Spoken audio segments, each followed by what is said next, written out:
Dhe pyetja e dytë, Agron Shehaj ka deklaruar së fundmi, zoti Berisha, se opozita, partitë opozitare do duhet që të dalin me një kandidat jo politik në zgjedhjet lokale për Bashkinë e Tiranës. A e mbështesni ju këtë propozim të tij për të bërë gjithë pra partitë opozitare në një koalicion të vetëm, por me një kandidat i cili të mos ketë profil politik? Që për dalë partitë opozitare me një kandidat, këte e mbështes plotësisht. Por që të pretendohet të zgjidhet kryetari i bashkisë kryeqytetit një njeri jo politik, këte nuk kam dëgjuar ndonjëherë. Një gjë të tillë nuk kam dëgjuar.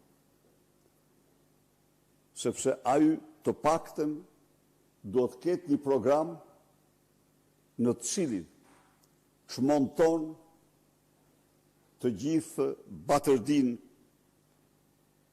që bazuar në politikën e narkoshtetit u bën në Tiranë. Nuk di se ç'në kuptohet me kandidat apolitik. Nuk e kam shumë qartë, po për një kandidat nga të përbashkët, plotësisht e drejtë, si sugjerim.